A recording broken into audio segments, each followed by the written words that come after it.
Un sage a un jour prononcé ces paroles énigmatiques, « Ne tentez pas de comprendre les femmes, contentez-vous de les aimer. » Mais comment nourrir cet amour lorsque l'argent semble régner en maître dans leur vie? Les statistiques alarmantes révèlent une tendance croissante à l'infidélité chez les femmes, souvent accueillie avec une étonnante indifférence. Lorsqu'elles sont confrontées à leurs actes, elles ont tendance à renvoyer la responsabilité sur leur partenaire, insinuant que dans toute relation, les torts sont partagés, y compris dans l'infidélité. C'est dans ce contexte complexe que j'ai rencontré Amber, celle qui deviendra ma femme. Je rendais visite à un ami de l'université pour travailler sur un projet. Ce jour-là, une jeune femme de notre âge était présente chez lui. Elle était la voisine de mon ami et était venue lui demander de l'aide pour cuisiner un plat compliqué. Après avoir terminé notre travail, nous nous sommes joints à elle pour le dîner. Amber, avec qui j'ai partagé ce repas, allait devenir une partie intégrante de ma vie. J'avais alors 20 ans, et elle, 21. Notre relation a évolué rapidement. Après environ un an de fréquentation et peu de temps après l'obtention de nos diplômes universitaires, nous nous sommes mariés et avons commencé une nouvelle vie, loin du giron parental. Mes parents nous ont généreusement offert l'appartement de ma grand-mère, décédée un mois après notre mariage. Les débuts furent éprouvants. En quête d'emploi stable et avec peu de moyens financiers, nous avons néanmoins persévéré. J'ai finalement décroché un emploi bien rémunéré, adéquat à mes compétences et aspirations. Amber, de son côté, a commencé à prospérer dans son entreprise. Une fois notre situation matrimoniale stabilisée, l'idée d'avoir des enfants a commencé à germer dans notre esprit. Amber rêvait de 2 fils et d'une fille, mais craignait de ne pas pouvoir enfanter en raison de certains problèmes de santé. Nous avons alors entrepris une préparation minutieuse à la grossesse, suivant divers cours, consultant différents médecins et passant de nombreux tests. Notre vie, tissée de rêves et d'espérances, semblait alors s'ouvrir sur un avenir prometteur.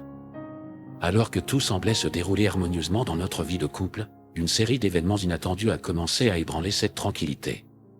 Juste au moment où nous étions médicalement et mentalement prêts à concevoir un enfant, Amber a soudainement changé d'avis. Elle a suggéré que nous étions encore jeunes et qu'il valait mieux se concentrer sur d'autres objectifs, comme améliorer nos conditions de vie et déménager dans un appartement plus grand. J'ai acquiescé, bien que surpris par ce revirement soudain. Peu après, j'ai commencé à remarquer des changements subtils mais troublants. Amber passait un temps considérable sur les réseaux sociaux, protégeant farouchement l'accès à son ordinateur portable et à son téléphone. Notre communication s'est détériorée, et d'étranges secrets ont commencé à surgir, affectant gravement notre intimité. Souvent, elle rentrait tard, épuisée, ou passait ses nuits à travailler sur son ordinateur. Mon inquiétude grandissait, mais au lieu d'aborder ouvertement mes préoccupations, une dispute explosive a éclaté, centrée autour de son engagement professionnel. La vérité, cependant, m'a été révélée de la manière la plus brutale.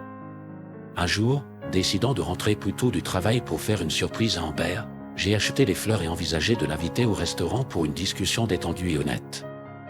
Mais en entrant chez moi, j'ai été confronté à une scène choquante. Amber et un homme, visiblement pris au dépourvu par mon arrivée inattendue, étaient en pleine activité sexuelle dans notre cuisine. Cette révélation a secoué les fondements de notre relation, révélant une réalité bien éloignée de celle que j'avais imaginée. Dans cette atmosphère soudainement électrisée, ma femme et son amant, séparés l'un de l'autre, se sont rapidement habillés, ramassant leurs vêtements éparpillés sur le sol. D'un ton d'une froideur inattendue, ma femme m'a annoncé qu'il était temps d'avoir une conversation honnête. Ce cynisme, venant d'elle, m'a plongé dans une rage fulgurante. Dans un accès de colère, je lui ai lancé le bouquet de fleurs, lui criant de quitter l'appartement avec son amant. Les événements qui ont suivi sont devenus flous dans mon esprit, emportés par la fureur et le ressentiment.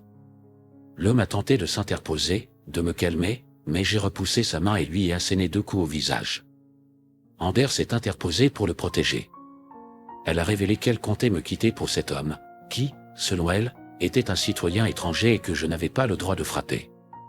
En écoutant leur conversation, j'ai remarqué que l'homme parlait anglais avec un fort accent espagnol. Il a avoué aimer ma femme depuis longtemps et être venu pour l'emmener en Espagne.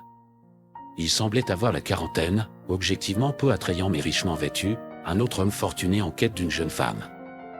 Les pièces du puzzle ont commencé à s'assembler dans mon esprit. J'avais déjà trouvé, en rangeant l'appartement, quelques livres dans le tiroir à sous-vêtements d'Amber, un livre de phrases anglais-espagnol, un manuel entièrement en espagnol et un autre pour apprendre l'espagnol depuis zéro. À l'époque, j'avais simplement pensé qu'elle voulait apprendre une nouvelle langue pour voyager. Mais maintenant, tout s'éclaircissait, ses manuels, ses correspondances secrètes, tout cela cachait une liaison avec cet homme. Cette révélation a été un choc profond, me faisant réaliser combien j'avais été naïf et aveugle face à ces signes avant-coureurs. La réalité, une fois dévoilée, m'a frappé avec une force dévastatrice. Il s'est avéré qu'Amber et son amant espagnol attendaient mon retour ce soir-là pour m'annoncer leur liaison. Ils échangeaient des lettres depuis 1 an et entretenaient une relation secrète depuis près d'1 mois. Amber, avec une assurance déconcertante, m'a confié qu'elle aimait cet homme, qu'ils s'étaient rencontrés en ligne, tombés amoureux, et qu'il était venu la chercher. Elle a loué les qualités de cet homme, sa gentillesse, sa politesse, son éducation et son comportement chevaleresque, affirmant qu'il était supérieur à moi à tous égards. Elle envisageait de partir avec lui pour vivre à Malaga, une ville portuaire espagnole. Avec une froideur méthodique, elle m'a informé que tous les documents de divorce étaient prêts, déjà signés de sa main. Elle avait emballé ses affaires essentielles et suggéré que je jette le reste, puisque son amant lui promettait de tout lui racheter neuf. Leur départ était prévu dans 2 semaines, les billets d'avion étant déjà achetés. Face à cette trahison écrasante, la seule réaction que j'ai pu avoir a été de frapper l'Espagnol au ventre à plusieurs reprises, ce qui l'a poussé à fuir précipitamment la maison. Cette révélation et ces événements ont marqué un tournant brutal et douloureux dans ma vie, me laissant face à une réalité que je n'aurais jamais pu imaginer. La réaction à la trahison d'Amber a été pour moi un mélange de choc et de colère indomptable. Face à son audace et ses reproches, j'ai agi avec une impulsivité incontrôlée, je l'ai saisie par les cheveux et l'ai poussée hors de notre appartement, claquant la porte derrière elle. Peu après, sous ses cris et ses menaces d'appeler la police, j'ai fini par expédier ses valises emballées dans la rue. Mon cœur ne ressentait aucun remords pour ses actions, au contraire, j'ai dû me retenir pour ne pas aller plus loin. Conscient que son amant fortuné pouvait prendre soin d'elle, j'ai pris une décision radicale, j'ai appelé mon travail pour prendre une semaine de congé. Mon patron, compréhensif, a accepté sans poser de questions. J'ai alors dépensé l'argent économisé pour notre dîner en achetant de l'alcool et de la nourriture. Pendant 3 jours, j'ai sombré dans l'ivresse, et pour le reste de la semaine, j'ai erré sans but, incapable de penser à autre chose. Finalement, j'ai dû me résoudre à accepter la fin de mon mariage, un dénouement douloureux mais préférable à une souffrance perpétuelle. Je n'aurais jamais imaginé Amber capable d'une telle tromperie. Je pensais que, malgré nos désaccords, une telle trahison était au-delà de ses capacités. 3 semaines après avoir expulsé Amber et son amant, ma routine semblait reprendre un semblant de normalité. Je rentrais du travail, prenais un repas rapide et m'effondrais sur le canapé, bière à la main, dans l'espoir de trouver un peu de répit devant la télévision. Mais comme la vie a souvent l'art de le rappeler, rien n'est jamais simple ni définitivement réglé. La sonnerie de la porte a brisé la monotonie de ma soirée solitaire. En ouvrant, je me suis retrouvé face à Amber, debout sur le seuil de notre maison. Elle s'est empressée de me dire qu'il était impératif que nous ayons une conversation sérieuse. Malgré ma réticence, je l'ai laissée entrer, acceptant de parler si cela s'avérait nécessaire. La nouvelle qu'elle m'a apportée était à la fois surprenante et ironique. L'Espagnol avec qui elle avait projeté de partir n'avait pas seulement visé Amber en Amérique, mais avait également entretenu des relations avec cette autre femme. Finalement, il n'avait choisi aucune d'entre elles, s'envolant plutôt pour l'Espagne avec une jeune fille de 19 ans, laissant Amber dévastée, privée de toutes ses économies et de ses bijoux coûteux. Après cette trahison, Amber était retournée vivre chez sa mère, passant une semaine à réfléchir intensément à notre vie commune. Elle m'a confié, les larmes aux yeux, qu'elle avait réalisé l'immensité de sa perte en me quittant et qu'elle ne pouvait pas vivre sans moi. Elle a admis avoir commis une erreur monumentale, affirmant qu'elle n'aimait en réalité que moi. Elle exprimait un profond regret pour son comportement et me suppliait de lui pardonner. Elle comprenait que le pardon ne serait pas immédiat, mais se disait prête à travailler sur elle-même et à réparer ses erreurs pour que rien de tel ne se reproduise. Elle exprimait son désir d'avoir des enfants avec moi et acceptait toutes les conditions que je pourrais fixer. Enfin, avec une appréhension palpable, elle m'a demandé si j'avais signé les papiers du divorce.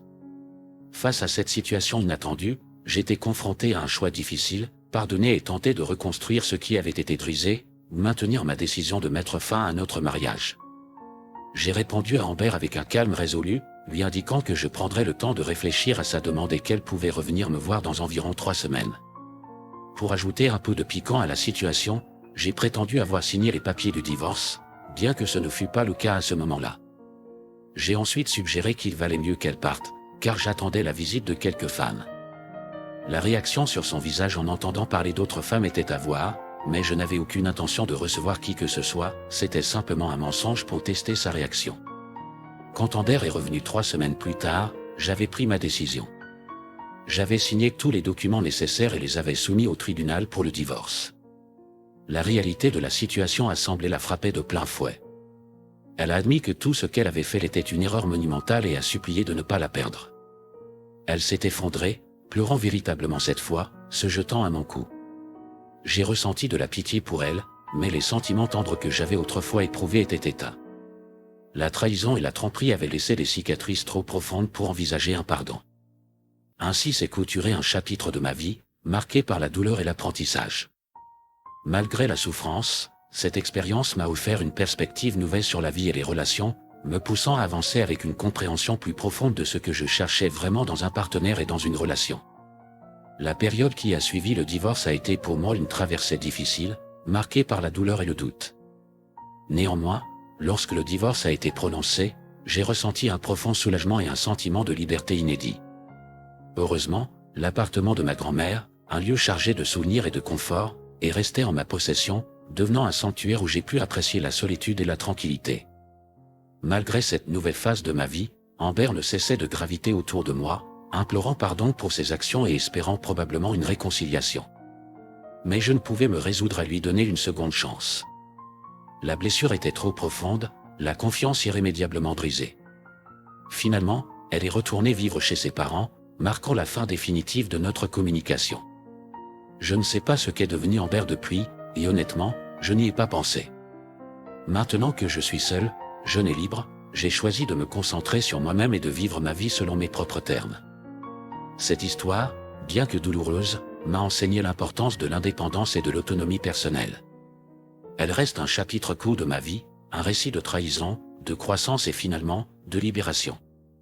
N'oubliez pas de vous abonner à la chaîne et de liker cette vidéo pour soutenir le partage de telles histoires. Avoir une communauté pour discuter et réfléchir ensemble sur ces expériences peut être incroyablement bénéfique. N'hésitez pas dans les commentaires de cette vidéo. Passez une merveilleuse journée.